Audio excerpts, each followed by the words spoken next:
Good afternoon and Ramadan Mubarak to all our Muslim listeners. May the blessings of the holy month abide with us and our families. On this note of Ramadan felicitation, I welcome you all to another edition of this wonderful program on Radio Education Today. Education Today is a program that aims to call the attention of the public to education matters as they affect the effective running of the educational system and the achievements of educational goals. This comes on air every Saturday from 3 o'clock to 4 p.m. West African time on this station, Light Radio. Our goal is to educate, inform, orientate, and entertain the society on educational matters, address issues affecting the educational system, influence public opinion, as well as drive effective educational policy directions to guide the formulators and implementers. For your comments, questions, and contributions, you can reach us on Facebook via www.facebook.com/lightradio, on X at the Light Radio no spacing, on Instagram lights_radio, and on YouTube light space radio. Don't forget you can also call or send a message to us via SMS on WhatsApp on 0809 738 4000. Again, 0809 738 4000. We'll go on a very quick break, and when we return, the program continues. Please don't go nowhere.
Ẹ̀kọ́ dára púpọ̀, ẹ̀kọ́ ló láyé táwa yìí sẹ́. Ẹ̀kọ́ dára púpọ̀, ẹ̀kọ́ ló láyé táwa yìí sẹ́. Ẹ̀kọ́ ló ń gbé ní dẹni gíga, ẹ̀kọ́ ló ń gbé ní dépò ọlá. Ẹ dákun yé ẹ̀yin òbí wa, bẹ́ẹ̀ bá lówó kẹjọ kẹtọ́ wa. Ẹ̀kọ́ ló ń gbé ní dẹni gíga, ẹ̀kọ́ ló ń gbé ní dépò ọlá. Ẹ dákun. Welcome back. If you just joined in, you are still listening to Education Today on Light Radio. And right now, we kick off with the news.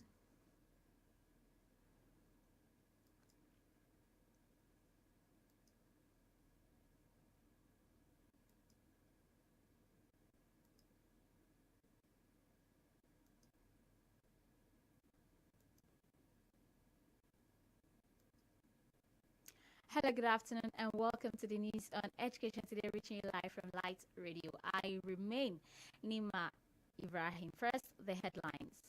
Adeleke raises alarm over planned attacks on schools and farms. Federal government probes 107 private universities over fake degrees. SANU, NASU to begin 7-day warning strike on March 18th over 4 months withheld salaries. And on the foreign scene, Columbia University president agrees to congressional hearing over campus anti-Semitism. Now the details. Ocean State Governor Ademola Adeleke has raised the alarm over planned attacks on schools and rural farm communities in the state.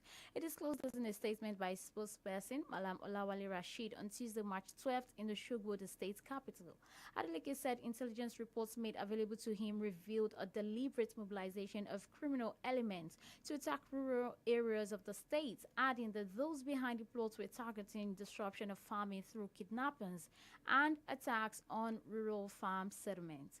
Furthermore, Adeleke said the schools were being targeted with abductions and attacks to distract the implementation of the Safe School initiative and the multi-billion naira infrastructure plan in the state. Thus, a meeting of the State Security Council had been summoned, and that preliminary directive had been issued to school authorities to take precautions to enhance the safety of pupils and teachers alike. The federal government has commenced the probe of private universities established in the last 15 years, as the move was made following an investigative report by a Nigerian journalist, Umar Audu, uncovering certificates racketeering in Benin Republic and Togo. The Minister of Education, Professor Tahir Maman, made this known in Abuja while inaugurating the Inter-Ministerial Committee on Fake Degrees and Activities of Degree Mills in the country, where it was gathered that no fewer than 107 private universities were established in the last 15 years. Therefore, the Inter-Ministerial Investigative Committee on Degree Certificate Milling, set up by the federal government, would be examining whether or not private universities established in the last 15 years have in place prescribed facilities, appropriate management structure, adequate funding of programs, requisite state and nature of the staff, full-time contracts, adjunct visiting, and other types. The committee, in an advertorial note, said that the probe was without prejudice to the periodic accreditation exercise of the National Universities Commission. Recall that in December 2023, undercover journalist Umar Audu obtained a degree within 6 weeks from Benin Republic and even took part in the mandatory youth service under the National Youth Service Corps scheme in Nigeria. And in a reaction, the federal government announced plans to launch an investigation into private universities established in the last 15 years. The Senior Staff Association of Nigerian Universities, SANU, has announced its plan to commence a 7-day warning strike from Monday, March 18th, as a result of the federal government's failure to pay members their 4-month withheld salaries. Recall that President Bola Tinubu had directed that public university workers who participated in the prolonged strike in 2022 but were left unpaid by the previous administration of Muhammadu Buhari should receive compensation for 4 months. Meanwhile, payments was made to the Academic Staff Union of Universities, ASU, by the Office of the Accountant General of the Federation, following the President's instructions. However, the 3 unions representing non-teaching staff are yet to be paid. SANU, angered by the government's delay in fulfilling its obligation to pay its members, SANU thereby authorized a 7-day strike action during the 47th National Executive Council meeting at the Federal University of Technology, Akure, Futa, Ondo State. Lastly, the members expressed hope that the government listens and do the needful, as they realize they still have a responsibility to the society, university, and students as well. The police in Lagos State have arrested a 40-year-old woman, Akintola Alima, for allegedly invading a school in the Ijegun area of the state and abducting 3 pupils on Monday, March 11th. According to police sources, Alima and other members of a gang invaded the school premises at about 3:30 p.m. and abducted the 3 pupils. The police were alerted and they engaged the kidnappers in a hot chase. Alima was therefore apprehended while the 3 pre-nursery pupils she abducted were rescued from her. She has since been arrested while her accomplices escaped with an unregistered motorcycle. The pupils, who are Safiat 4, Israel 5, and Mustafa 6, have been reunited with their families. Suspect is currently in police custody while efforts are being made to arrest our accomplices. And on the foreign scene, the president of Columbia University in New York City has agreed to face the same congressional committee whose aggressive questioning last fall about campus anti-Semitism ultimately took down the president of Harvard and University of Pennsylvania. Minouche Shafik plans to testify in front of the House Education Panel in mid-April, the committee said on Monday. She will be joined by David Greenwald and Claire Shipman, the co-chairs of the university's Board of Trustees. The mounting criticism from advocates of both Jewish and Palestinian rights demonstrates the ongoing level of frustration with administrators on the Manhattan campus, which was deluged by massive clashing protests in the weeks and months following Hamas's October 7 attack on Israel. It also underscores the seeming futility of universities' efforts in the last 5 months to strike a balance between safeguarding free speech on diverse campuses and protecting students and faculty from discrimination, harassment, and violence. Also, on Monday, 2 civil liberty groups filed a lawsuit in New York County Supreme Court against the Ivy League school, alleging administrators violated the law when they abruptly suspended two anti-Zionist student organizations in November. The New York Civil Liberties Union and Palestine Legal accused university leaders of failing to comply with their own legally binding policies in order to punish the club's students for justice in Palestine and Jewish Voice for Peace. That's all on the news, but before we go, a quick recap of the major stories. Adeleke raises alarm over planned attacks on schools and farms. Federal government probes 107 private universities over fake degrees. SANU, NASU to begin 7-day warning strike on March 18th, over 4 months withheld salaries. And on the foreign scene, Columbia University president agrees to congressional hearing over campus anti-Semitism. That's the news. It was compiled by Nima Ibrahim and edited by OLUBUNMI KAZEEM. Don't forget, for the coverage of your educational competitions, fairs, seminars, trainings, among others, you can call us on 0702 507 4268, or you can send us an email via educationmediaservices@gmail.com. Thank you for listening. Education Today continues in a moment. Please stay with us.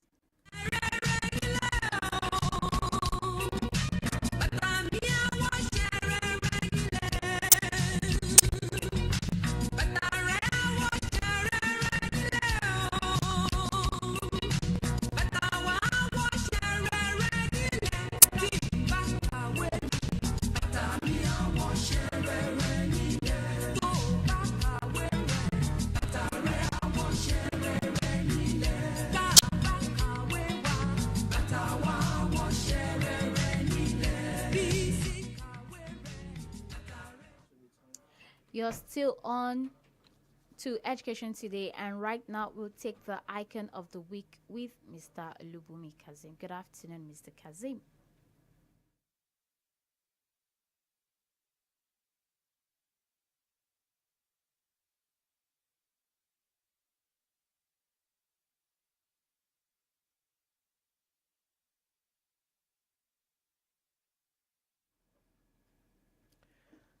Good afternoon, Nima, and good afternoon, listeners.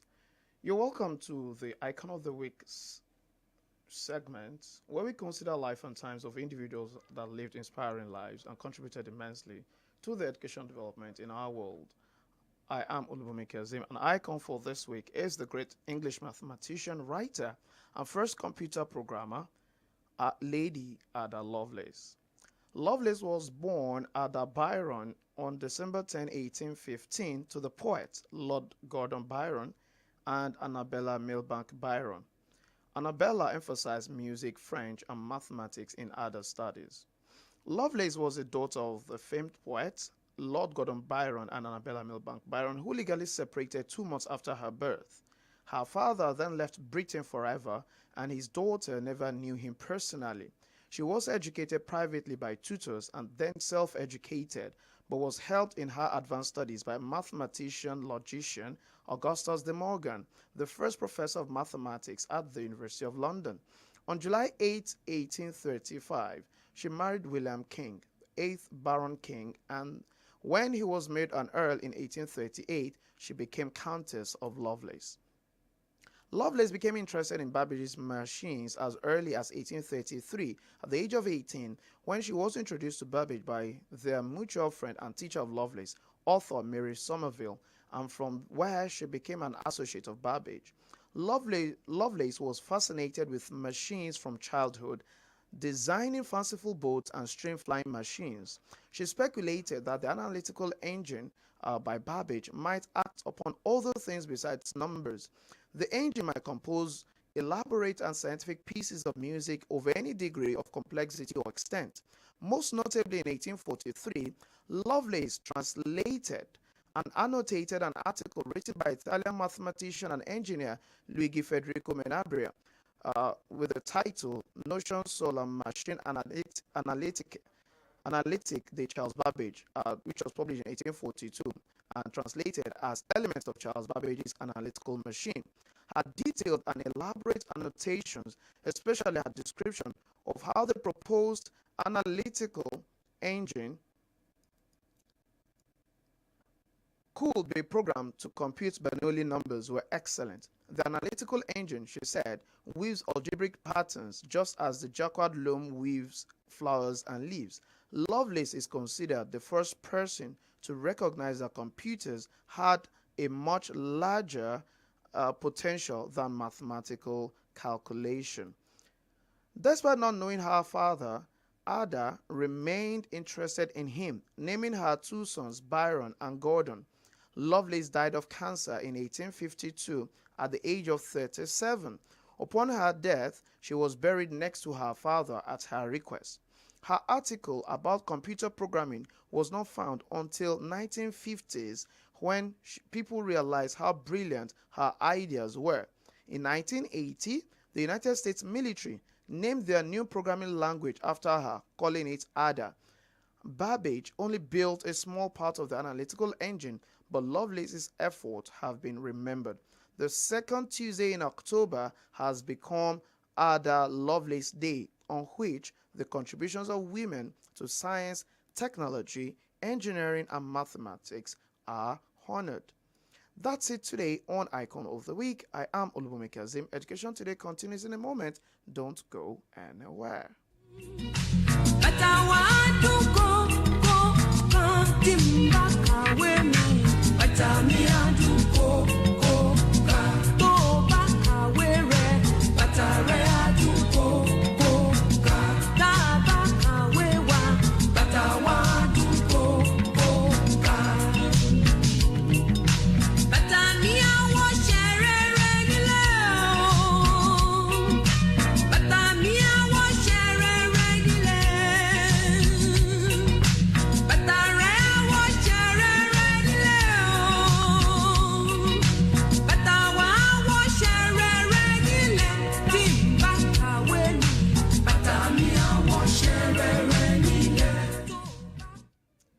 That was the Icon of the Week segment, and we celebrate the great scientist, mathematician, and first programmer, Lady Ada Lovelace. And right now, we'll take the School in Focus segment.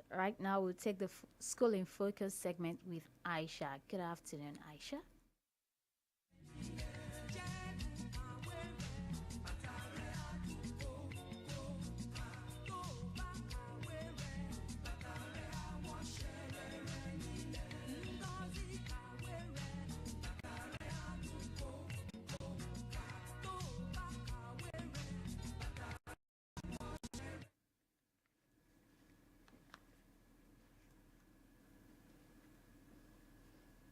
Yeah, good afternoon. Good afternoon and welcome to the School in Focus segment, where we take a look at institutions of interest, provide a background to their establishment, their administration, and some notable alumni. I am Aisha Hussein. Our School in Focus today is University of Benin. The University of Benin was established on November 23, 1970 by the Military Administration of Midwest State as an institution of technology. It became a university on July 1, 1971 and took its current name in 1972. The University of Benin is located in the city of Benin in Edo State.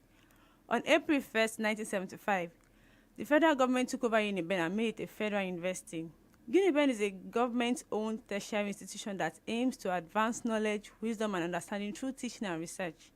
Students study across two campuses, the Ekeon campus and the main site at Ugbowo, Benin City. The first set of students graduated from university in 1974/75. University has the University of Benin Teaching Hospital with a range of facility and medical field. There is also John Harris Library located on the Ugbowo campus, and there is a library for each faculty. The university stands as a beacon of academic excellence and innovation in Nigeria. It has evolved into one of the country's foremost institutions, offering a diverse array of undergraduate, postgraduate, and research programs across various fields of study. With 16 faculties, the university offers a broad range of undergraduate and postgraduate degree programs to students. These faculties include art, agriculture, basic medical sciences, dentistry, education, engineering, environmental sciences, laws, life science, management science, pharmacy, physical science, medical science, medicine, and veterinary medicine. With expert faculty members and state-of-art facility, UNIBEN ensures that the students receive a well-rounded education that prepares them for success in their chosen field. The first Vice-Chancellor was Professor Kenneth Robson Hill, a Briton and Professor of Pathology. Professor T.M. Yesufu, a world-renowned economist, was the first indigenous Vice-Chancellor. The admission process at UNIBEN is highly competitive and rigorous, designed to select candidates based on academic merit and potential. Prospective students must navigate the UTME with a very good score or with direct entry, both facilitated by the Joint Admission Matriculation Board (JAMB), and achieve the minimum cutoff marks specific for their chosen course. Alumni from the universities of UNIBEN.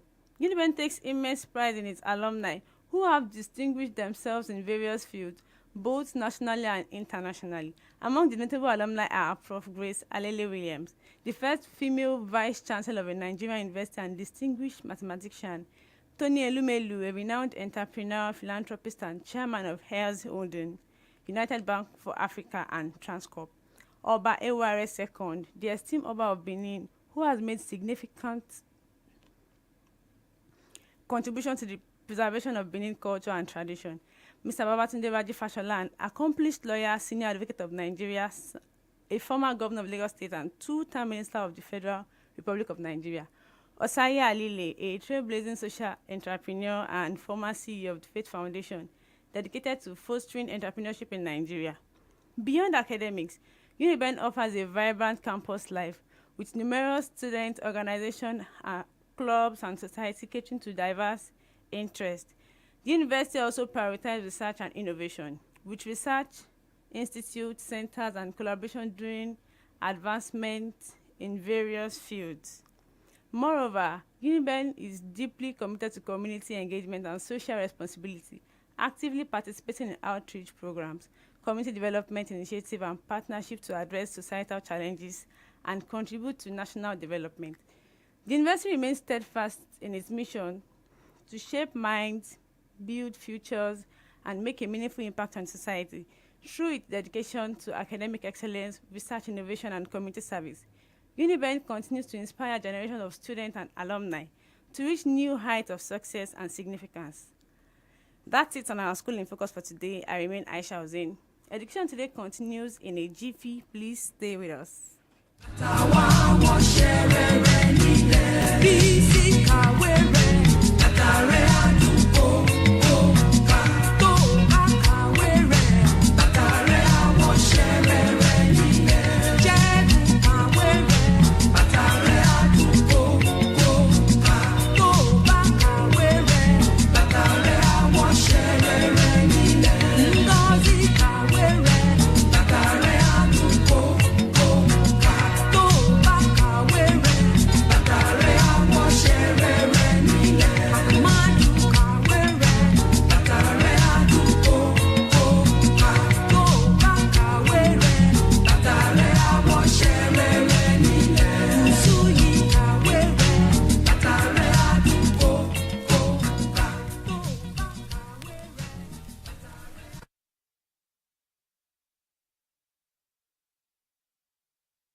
You're still on to Education Today on Lights Radio, and right now we're moving into the discuss segment, and our guest is very much here with us.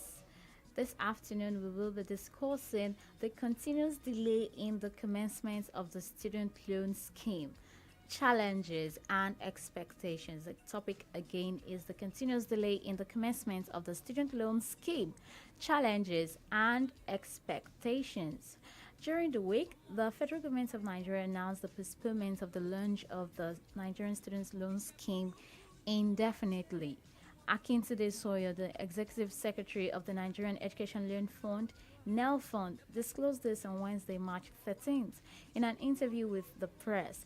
The loan, which was formally slated to take off on Thursday, March 14, has been postponed again, as there are some corrections that have been made around the launch, according to Sawyer. Unfortunately, I won't be able to commit to a specific date. We're sort of waiting to ensure that all the stakeholders are aligned to make sure that nobody is blindsided. Then we can actually roll this out in a meaningful, comprehensive, awesome, and sustainable way. That statement was according to Sawyer. Now, President Bola Tinubu signed the bill into law, if you do not forget, in June 2023 to establish a student loan fund, SLF, to provide interest-free loans to Nigerians seeking higher education. The bill, sponsored by Femi Gbajabiamila, the former Speaker of the House of Representatives, was initially planned to kickstart between September and October 2023. I hope you're taking note of the date. Now, President Tinubu announced the scheme would begin by January 2024 after his government failed to meet the October deadline earlier proposed last year. And now, in January, Yusuf Sununu, Minister of State for Education, confirmed that at the Federal Executive Council FEC meeting, while speaking to reporters, that preparations were completed for the scheme to begin. That's in January, including the finalization of the student loan scheme. Including the finalization of the student loan scheme website and the conclusion of technical plans to facilitate the scheme's kickoff. If you're following, we've mentioned like 3 dates now. We had October, it was earlier slated to start kickoff in October, then January, and now March 14th, and now it's been suspended indefinitely. What exactly is happening? So joining us on the program today is a lecturer, a public affairs commentator, an educational consultant, and our in-house analyst, Mr. OLUBUNMI KAZEEM. Good afternoon, sir, and welcome to the program once again. Good afternoon, Nima. Good afternoon, listeners. It's a pleasure to be here again. Thank you. So don't forget, you can be a part of the discourse by sending your comments and questions to 0809 738 4000. I believe the numbers are scrolling on your screen right now, or you can drop your comments via the live feeds on our Facebook and YouTube pages. So before moving into the discourse proper, our short quiz question for today is: in what year was University of Benin established? UNIBEN as it's popularly called. What year was it established? You can send your answer to the WhatsApp number 0809 738 4000 or drop it as a comment on our Facebook or YouTube live feed. The first correct answer wins the prize. So quickly, without further ado, firstly, I want you to react to the yet another postponement of this scheme. I mean, why is it taking them forever? What's your reaction on that? Oh, as a reaction, let me say that I'm not too surprised, but it further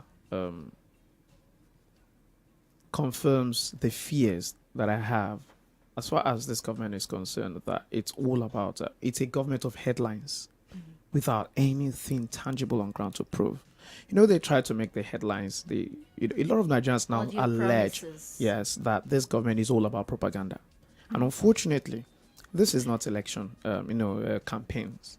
Now you're in government and you still continue to speak as if you're campaigning. We will. The question is, when will you exactly start, to implement some of these plans of yours? And unfortunately, one of the programs, the most celebrated programs during the campaigns of this particular administration, is the fact that no students would actually drop out and that there will be no strike. an impending strike is already. God bless you. You know, Sanu Sanu and and Nasu, you know, just released a joint statement last week that a strike will commence on Monday, actually. A warning strike, 7 days warning strike. So, what we are saying is that it's disappointing that we are witnessing yet another postponement. Look at the dates that you have railed out. So, first is that this student loan scheme was actually in the manifesto of this current administration during the period of the elections. So, that's one. Number two was the fact that when the government eventually was sworn in, May 29, it came out in the president's speech. Beyond that is the fact that the current chief of staff to the president was the speaker, immediate speaker of the House of Representatives, and he followed suit with that particular bill to ensure that it was passed even before he left his position as speaker and, you know, assumed his, office as the chief of staff.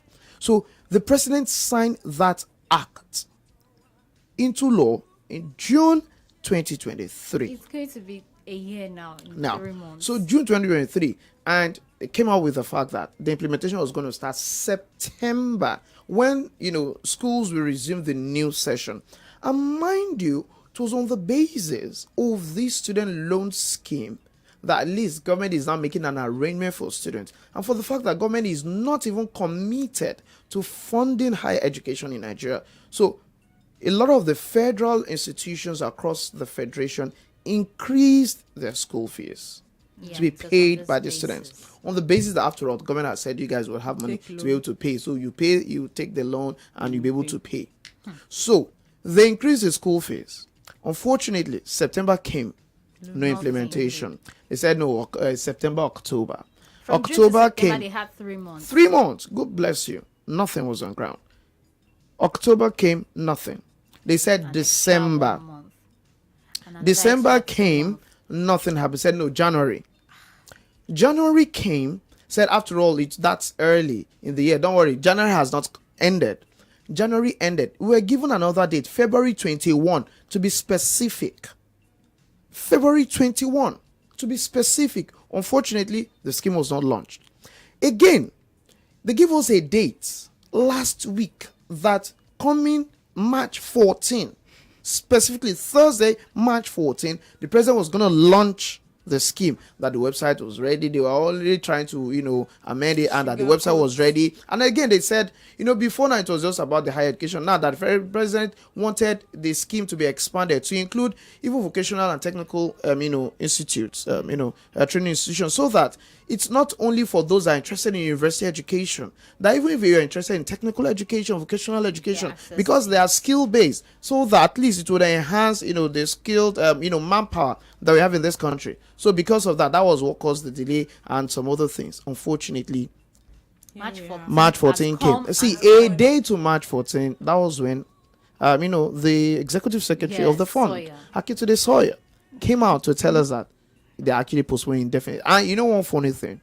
A day after, when the news went viral that it was not going to come up again, on Thursday, the executive secretary of TED Fund, Architect Sunday Echono, now came out to say that, no, it is not indefinite. What do you mean indefinite? It just, some said 2 weeks, said a couple of weeks. Okay. When you say a couple of weeks, Mr. Echono, a year, 52 weeks is also a couple of weeks. Exactly. So invariably, no date. And just like Akitude Sawyer, imagine, should I believe Sawyer or I actually believe Echono? Echono said, I'm not going to give a specific date. And to make matters worse, well, probably as part of the fact that they are trying to reorganize these things, what do we have?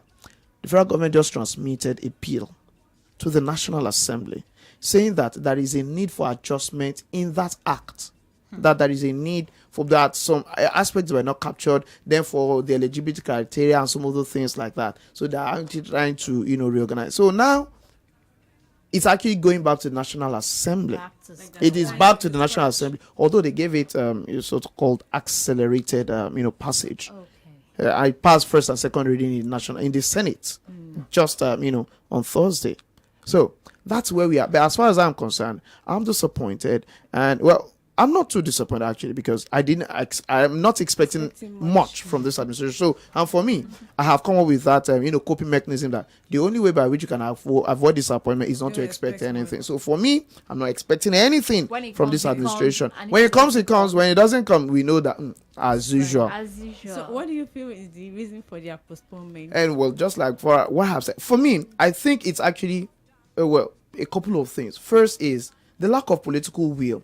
As far as I'm concerned, I really don't see the government really interested in this scheme. And I'm telling you, because, see, let me tell you, go and look at it. Anything that involves the masses, that is what would always have issues when it comes to implementation. But let it be about the fact that you want to allocate money for the National Assembly, you want to buy bulletproof cars, you want to approve some money for them to travel, you want to do this. That would always be money. The same way that was money for, to procure vehicles for the office of the First Lady, the same way that was money for you to say you want to execute renovation of the National Assembly, same National Assembly that has been renovated since the time of Ahmed Lawan. 37 billion naira was allocated under Ahmed Lawan. The renovation is still ongoing, and in this 2024 budget, you still have money for renovation again. And there is another 3 billion naira for, to renovate the car park for House of Representatives, another 3 billion naira for car park for the Senate. There would always be money for those ones. All the encumbrances for them to have access to money. Look at the way they are fighting themselves about constituency allowance, padding of the budget. There would always be money for those ones. And those schemes, it will go unchallenged, and there won't be any disturbance or any hindrance. But let it come to anything that involves the masses. You're talking about the fact that I'm still saying that there is no electricity. You're talking about the fact that Nigerians are not being metered. You're talking about the fact that Nigerians are paying too much for electricity. You're talking about the fact that the issue of fuel subsidy, and the fact that things are getting high. You look at the price of diesel and so many other things like that. But those ones will not attract quick attention. So our government is for so them. So that is that. Then again is the fact that, as far as I'm concerned, they are not also so very much, because they said it was going to be open to everyone through the website until today. If, as of January, the Minister of State for Education, Dr. Yusuf Sununu, came out to tell us that the website was ready and everything was ready. Till today, the website is not yet ready, because it has not been launched. Ordinarily, we should have been given a particular site where people can actually log on to see what it is, so that if at all there are issues, people can actually try it and say, oh, we're having some of these challenges, and they can actually make some of these adjustments and things like that. So when we are even have the bill in the National Assembly, so it shows quite well that there was no active engagement of people before this decision to actually go ahead with. All right, thank you for providing a succinct answer to that question. So that takes me to my next question.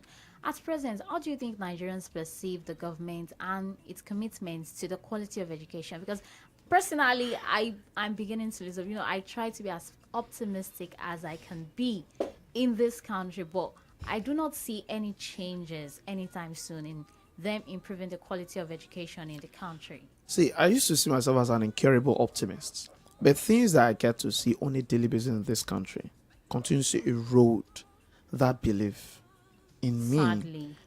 Unfortunately, for that matter. But then, for Nigerians, it actually further confirms the fact that what we have is just a civilian rule and not democratic governance in the real sense of it. So it's really not about the people. It's actually about the political elites. It's not even for them in the first place. So it's not for the people, unfortunately. And that's why, and I find it rather unfortunate, because if you continue to erode the confidence that the people have in democratic governance, see, any governance that comes up, they would support it. I was in the board sometime last week, and this was the exact conversation they were having, that let the military even take over. Let us even have No. I would not want us to use this platform. Is not a platform where would actually advocate for military takeover.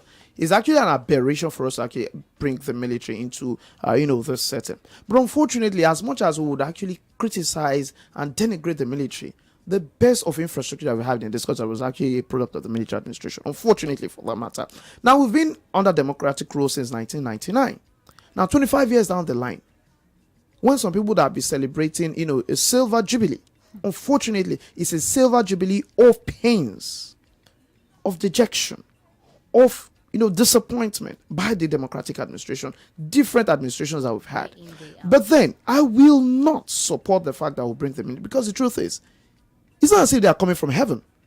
It's not the same military that have allocated billions, what am I even saying, trillions of naira since 1999 to fight insecurity, and we're still insecure. So let me tell you, it's not about whether it is the military or whether it is democracy, whether it is APC or PDP or whatever name of the party. It's about the political elites versus the people. See, the truth is, until we are ready to change who we are as Nigerians, then nothing is going to happen. We won't have any change in what we're experiencing. So for that reason, I want to say that one would not call for probably a military takeover. I would say that let us try as much as possible to while we might not be satisfied with what we have, I believe that the government is the one that can actually convince the people to actually have a rethink. The government, it's on them. No, it's on them to actually convince us that all is well. So during the week now, the bill scaled first and second reading in the Senate. So how soon do you think the bill would be ready for presidential assent? For the second time. You see, the truth of the matter is, we have a rubber stamp National Assembly, so I don't expect that it will delay. It's a rubber stamp. You see, let us not deceive ourselves. That's what we have. So I only hope that the bill went through proper brainstorming in packaging the content, because I know that if it gets to the House, look at it now, they read the letter and said that serves as the first reading, and they just did one or two discussions on it, and instantly they pass it for second reading. So where exactly is the quality of legislative input as far as the bill is concerned? They didn't see anything wrong till it got to the top, and then it's now imagine. So back to them. it went through the House of Reps in the first instance. They didn't see anything wrong in it. Adjustments, no need for when it was fixed that 500,000 naira, it is only for eligibility criteria will be for a family that would not that has an annual income of 500,000 naira and below. That is what will qualify you to be. It means even if you have a father and a mother and they both earn minimum wage, they are disqualified from accessing the loan. Doesn't make any sense. But it passed through the National Assembly in the first instance. And you have the bulk of them now. And unfortunately, see, last assembly was still cantankerous, and at least we still have some element of some one or two little opposition.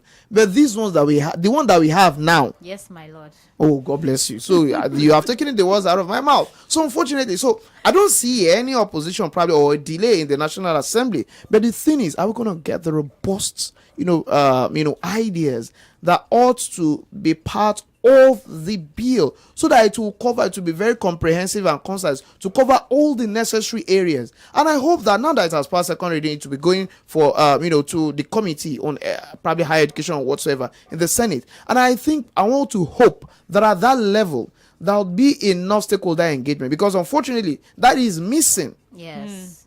I hope that there will be a public hearing, so that I can have input from different stakeholders, from different NGOs, from different interested parties, those who have the love of education at heart, to say that. And unfortunately, right now, we don't even have content of the bill for us to really discuss. So let them make it available, let them make it open, so that people can look at it, people can submit memoranda on this particular bill by the time it gets to the committee for their deliberations, before it probably finally gets to the third reading and eventual passage by the National Assembly. So I just hope that the right things will be done. Right. But I don't see any encumbrances as far as passage in the National Assembly. See, don't be surprised if they want to pass this bill within a week, it will pass. For the kind of National Assembly that we have right now, forget it. All right. So at the moment, my curiosity is getting piqued. So I want to ask, is this the first time a scheme like this would be launched in the country? And if no, what is the nature of the one we had before? And because it seems like our government do not learn from the mistakes of the past. So are there lessons that we can learn from a similar scheme that has been launched in the past in the country? Well, it is said that those who fail to learn from history are bound to repeat, the same mistakes. Yes. Unfortunately, see, the truth is, we actually don't learn from history in this So it country. seems we're going round and round in Yeah, circles. it's all almost the same thing. Every now and then, say history repeats itself. That's all we've always been having. But I just want to hope, because one of the major challenges, see, this is not the first time we're actually having this scheme. A lot of people don't know that we've had an education bank in the past. We've had something like this before in the past. Wow. But it's a case of people got the loan and they didn't pay back. Nigeria. Nigeria. My people. Now Iberiberism, is always with us. But beyond that is the fact that I hope that we're actually learning better this time around. And I think that's one of the reasons why they're saying that nobody will be given cash, actually. It will be paid directly to the institution. And for the fact that the institution would have the database of its students. But then the question then is, we are now in the days where we are actually collecting biometrics of people at different levels, and for different reasons, for stressful reasons, very, very stressful and illogical reasons, as far as I'm concerned, because all these things could actually be synchronized. But unfortunately, you do BVN, you do SIM registration, you do NIN, you do UTME. It's the same. You actually, your biometric will also be collected when you want to collect national in the university when you're for UTME. Beyond that, driver's license, you get international passport. You go through the whole same process again. So I find it very, very ridiculous. But unfortunately, I hope that with all these data that we are collecting and the biometrics of the people, we can use that to be able to track whoever that is a beneficiary of this particular scheme. So that at the end of the day, it won't be a case where we can't find their data again. That was what collapsed the first scheme. So this time around, we hope that we'll be able to get enough data of the people so that by the time they actually enjoy the scheme, they get the education that they deserve. Then when they start working, at least we'll have their database to be able to say that, okay, banks, this person got this particular loan and things like that. So on this basis, on a monthly basis, deduct this particular amount of money, from his salary to be able to, for as a payback of the loan. All right, Aisha, do you have another question for Prof? Okay, so what advice would you have for the government and the populace alike concerning this scheme? Like the government, the beneficiary, stakeholders? First is, I just hope that at the level of the government, I would say that I hope the necessary stakeholder engagement would actually, be utilized. Because right now, I'm not seeing that. I expect that it would invite intellectuals, professionals, within the education sector, practitioners specifically, administrators of different institutions and things like that, get the input of the banking sector, where some of the accounts of these institutions are actually domiciled. You also try to get the support of the employers who eventually would get these people when they graduate, and they'll be the ones that would employ them. So when you get their input, such that at the end of the day, when these people eventually start working, be able to retrieve the money, by the time you have their buy-in right now, even before the launch of the scheme, again, it's also the fact that are you sure it actually covers a whole lot of the people that would really need it? It is important that we actually look at that. Then again, is we also need to probably clear some income, because I expect probably that you would be, because there are some other issues that were raised, and that has to probably be the issues of foreigners or some other things like some other levels. So, but for now, I would just say that let government consult widely. Let them have the input of the people. Then again, is for the people, I would say that for as much as you might say you're disappointed with the performance of this government, it is still your government, and it will still be there till 2027. So don't let them off the hook. Continue to engage, continue to raise your voice, continue to discuss, continue to interact, continue to raise issues with them. Then let your plight be known, especially through your representatives in the various assemblies, at the level of the local government, your councillors, at the level of the state house of assembly, your honorable members representing your local government constituencies, and at the level of the federal constituency in the House of Representatives and the Senate, because they are your spokespersons, and they are those that should really interrogate the contents of this bill, for them to really ensure that the eligibility requirement is so comprehensive that it's able to cover the interests of the people, especially the poor masses, who are the ones that I think really needs, this particular, scheme. All right. So, there are a set of people that believe that this is not what Nigerians need, especially at this moment. And as much as we all agree that we need a revamp of our educational sector in the country, what is your disposition to this set of people?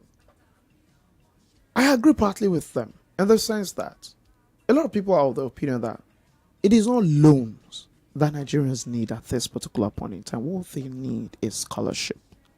Okay, I think our government got it wrong there. So that what they need is scholarship.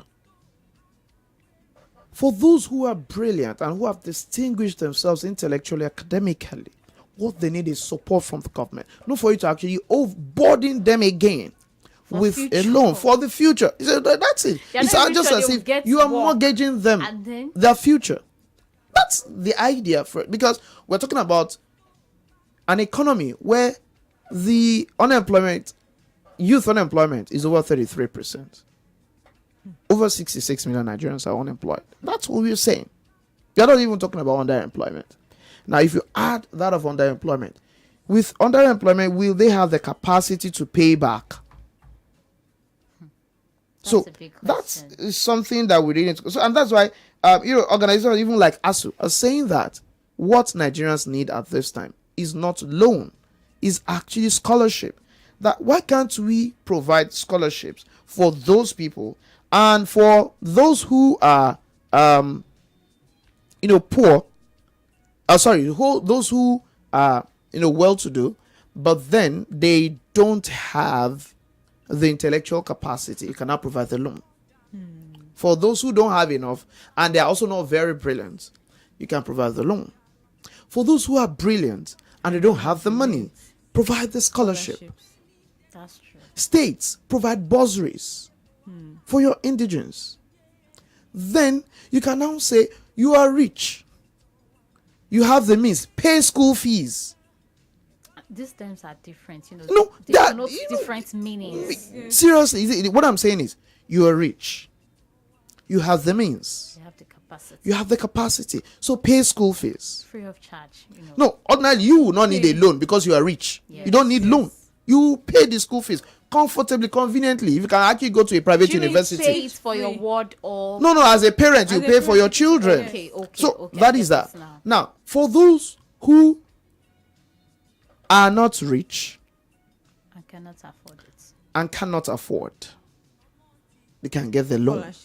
They But get are the not sound. are not very sound like that, because if probably because scholarship, you have to write exam, the eligibility requirements for that one too. You have to prove your intellectual capacity. So for those who are able to prove their mettle, let them have the scholarship. For those who are unable to get the scholarship, then let them have the loan. But don't model up the whole thing and just put everybody inside one basket. Place. That's what we are saying. There's no clarity. So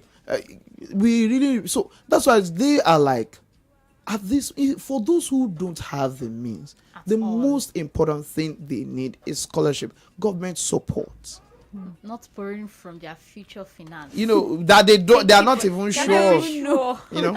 Because another question would be that someone has got a loan, probably accumulated a loan of almost 8 million naira at the end of 4-year program in the university. How much salary? No, beyond that, it's something that you can actually spread for 10-20 years. But the question is, what happens if the person dies?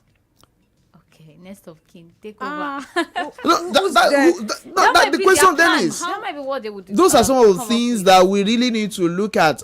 The provisions so the inside, so the thing there is, so what provisions are we making for? So because we need to think far, very far and wide about this scheme, so that even the government itself will not run into a problem. That's true. In retrieving this, because you are unable to retrieve, you cannot sustain the program.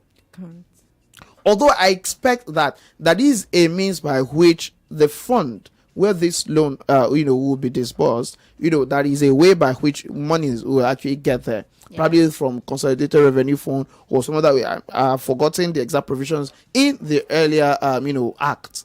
Now that it is actually being amended, so we don't know what provisions will be made now. So until we actually see copies of this new bill before we'll be able to say anything. All right. Okay, so quickly, I just found this question funny. I read somewhere that the government said even the students in the diaspora also want to benefit from this scheme. I mean, is that not funny? Is that not like a joke? I find that very ridiculous in the sense that Exactly. going abroad for education is not cheap. It's even more expensive than what they're providing in this country. So, I don't think, because at the end of the day, you're providing an opportunity for people to actually get the money and run away. A lot of them will get it. For life. If yes, In this they will never case. see. I have seen Nigerians actually traveling abroad and they're saying, "I am going forever." What is it that I've forgotten in Nigeria that I want to come and pick? Come back and take. So we have. Is it people with such a mentality that will now say? So where is government getting this from? Is it coming from the embassy? Something that we have here that is not even enough for those you are here. saying enough. It has not taken off That's here not for happened. people in Nigeria. Hey, For schools in Nigeria, see the idea behind the loan, probably we don't get it, we need is to get that our priorities we right. want, government is saying, I don't have enough funds to provide for institutions in Nigeria in Nigeria to run. So at the end of the day, let students pay for the themselves. education they want to want. get. So that at the end of the day, the institutions will have money to run whatever their operations. So at the end of the day, let students pay for their education. That's the idea. But then you're saying, I don't have money. Okay, if you don't have money, so if you don't have money, okay, we'll say that we'll borrow you. It's a loan. So we'll give you the loan. You would borrow the money from us. You pay the institution. In fact, we are not giving you any money. You will pay directly to the institution on your behalf. Okay. So that it won't be a case of I collected the money, I'm not serious, and I want to just go away. Or I want to go and use the money to go and marry. To get married. You know, that's the idea. For institutions, so that the institutions in Nigeria will have the funds required to run. So you in diaspora. If you are now saying you are in money. that, You are not even I'm in going to build Nigeria. what exactly are we Banana. thinking? See, the truth is, let me tell you, it might actually be an avenue for some people to siphon funds and claim that it is Nigerians that are abroad that are actually applying for this loan. See, we don't want foreigners Yes. or foreign institutions to benefit from this loan scheme. Same Let with it be private from institutions, this. because they mentioned it the other time too that they want to include them. Same with private institutions in Nigeria. That one will not be at the, how will I put it, the request of the person who wants to benefit from it. But I think that it's not in their best interest, because I don't see that qualities, so to say, that would now say that would make you or warrant anybody saying that you want to go and bet that if that is their choice. But I think these are part of the things that, see, first let us have this robust discussion. Should Yes. they benefit or not? Because they are also Nigerians, and I think that anybody that would send his or her child to a private institution, it means you have the money. You are very full. Now you have more than enough. Me? That's why you want to go there. But then some people will tell you that it's because they have lost trust in the public education system. That's why the private ones are, and so far that they are still in Nigeria. And some of them are going to these private universities and getting scammed at the end of the day. You know, Well, going about see, with see. forged Those are some of the things that we really see. By the time you are you paying, use our money, hard-earned money, and then you still come back to give us. Fake certificate. so those are some of the things that government itself needs to interrogate. Are you with me? What is the function of the regulators? What's the function of NUC? If you have some of these, fraudulent organizations claiming to be universities without license and they are operating in Nigeria, every month NUC releases a bulletin of illegal institutions operating illegally in Nigeria. So it's for those students themselves too to be conscious of the fact that you must do your due diligence before you actually drop some amount of money for an institution. Yes. So you need to find out what exactly is going on. Are they licensed? NUC releases the list of licensed, universities in Nigeria, and I expect that NCCE will do the same for college of education. MBT will do the same for polytechnics and technical colleges. So by the time we have this, I think that it's for us to actually decide whichever we want. But it's a case of, I'm the one entering into the contract that I want to get the loan from the government, and I will pay back when I start working. All right, Isha, you can have the last question. You don't have anything to ask him. You're fine. All right. So, final word. Advice to the government and to this, prospective beneficiaries of these loans when it's eventually, finally kicks off. hopefully if it will kick off. Yes. On that, please know that there is no free lunch even in Freetown. In Freetown, yes. So for me, I would not totally oppose the idea of the loan scheme, even though I would have preferred a robust, Yes. scholarship area, scheme. Scholarship. Yes, although we have an existing organization, the Federal Scholarship Board, that is still functional. But the reality is, yes, it is functional. But the truth is just that you don't get enough publicity about the operations of the Federal Scholarship Board the same way we probably get for some other even scholarships like that. Announcement on newspapers, on television, on radio, and things like that, so that people will get to know that there are opportunities that every year government gives out scholarships to deserving Nigerians. Seriously. Because I'm saying this because I have benefited from it before while I was in the College of Education and during my master's program. So it shows quite well that there are so many things that are going on that a lot of people don't know. So the institutions themselves also need to bring this to their attention and to their awareness of their students, especially for those who are very, very much indigent. Then again is the fact that for Nigerians, see, it is not over until it is over. Yes. So see, don't leave the government alone until they do the needful, until they actually meet the yearnings of Nigerians. So on that basis, I will not give them any opportunity to, No grief for anybody. That's our theme. That's our theme for this. No grief for anybody. So in this case too, that Don't grieve for government. no grief for government if they don't do the needful. Yes. So we have to make sure that they do the needful, and all these corruption and whatsoever that we actually, these pieces of information we get every now and then. And I think this is probably even the time that we need to engage our representatives the more. If they are not doing the needful, all these constituency allowances or constituency projects they are claiming, and we are not getting our communities, we're not getting it in our schools, and our schools are within the communities that fall under their constituencies, then we need to hold them responsible. Yes. If they are not doing the needful, let us initiate a recall. I'm even waiting for that time. Nigerians will even try the opportunity of recalling a legislator for failing in his duty. Let them take everything he already collected. People feel Return they are it. messy. That's why they don't always want to. See, these guys call are them. our employees. We employ them. Yes. We are And they're paying them because of us. to do, our bidding, to work in our interest, but they are working for against us. our interest, and we leave them to it. Why should we feel so helpless? Leave them to God to deal with them. What do you mean? God will never come down to do this thing. It's for us. Was it God that gave us democracy?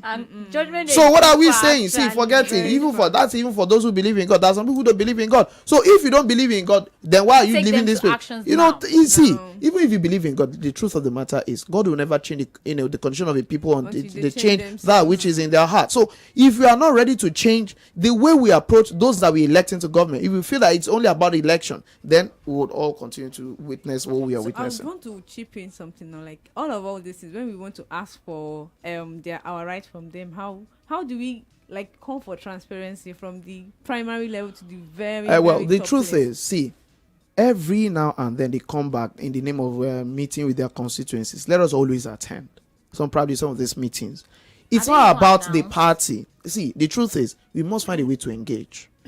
And as far as I'm concerned, see, one of the ways by which we can engage anybody that you have elected at whatever level, chairman, assembly, at governor, House of Reps, Senate, president, the social media is there now. Yes. See, engage instead of just going there to abuse people. Ask them critical questions and Then tag follow them. up, Tag them. Tag them. Seriously, no. See, this is a platform where we are educating the people. Yes. Okay. So it is also about the office of the citizen, and here you can hold them to account. Follow the money. The budget is there to be published. See, and there are some NGOs that are also assisting in this regard. Budget. See, find out what exactly was approved and what exactly are they doing. In the name of constituency project, go and look at your representative. What exactly did this person put in the budget in the name of constituency project for my area? And at the end of the day, find out if eventually if the person does not do it, cry out. Call them out on social media. Tag them. Tag the EFCC. Tag the ICPC. Tag Sincerely, these are ways by which you can do that. Because if we don't do it, well, I'm sorry. We can continue to lament for as long as we can. All right. So I really do hope that we see the changes that we want in our society. And that's all we can take on the discuss segment for today. We would like to appreciate our in-house analyst, Mr. OLUBUNMI KAZEEM, for the beautiful insight he has provided on the topic of discuss. All right, now we'll go on a very quick break, and when we return, the program continues. We are actually heading towards the end of the program. Please stay with us.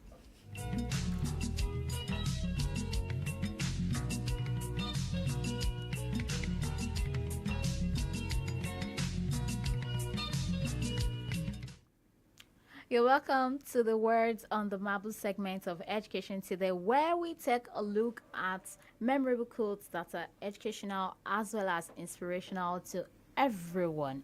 And today we have an anonymous quote which goes thus: "He who brings light to light the way for another will never be in the dark." The quote goes thus again: "He who brings light to light the way for another will never be in the dark." And that's our words on the marble for today. So the point here, the lesson we can get from this quote is: be a source of guidance, blessing, and value addition to others, as doing this does not diminish you in any way or any form. So do we have a winner to the quiz question? Do we have a winner? All right. So while we wait for the winner, the answer to the question is University of Benin, UNIBEN as it's popularly known, was established in the year 1970. Again, the University of Benin was established in the year 1970. And this is to inform you, our esteemed listeners, that you can sponsor this program or advertise your products and services and also showcase your events on our program. Don't forget, we keep telling you, when you have educational events, seminars, trainings, competitions, among others, you just call on us. We'll be at your service anywhere, anytime.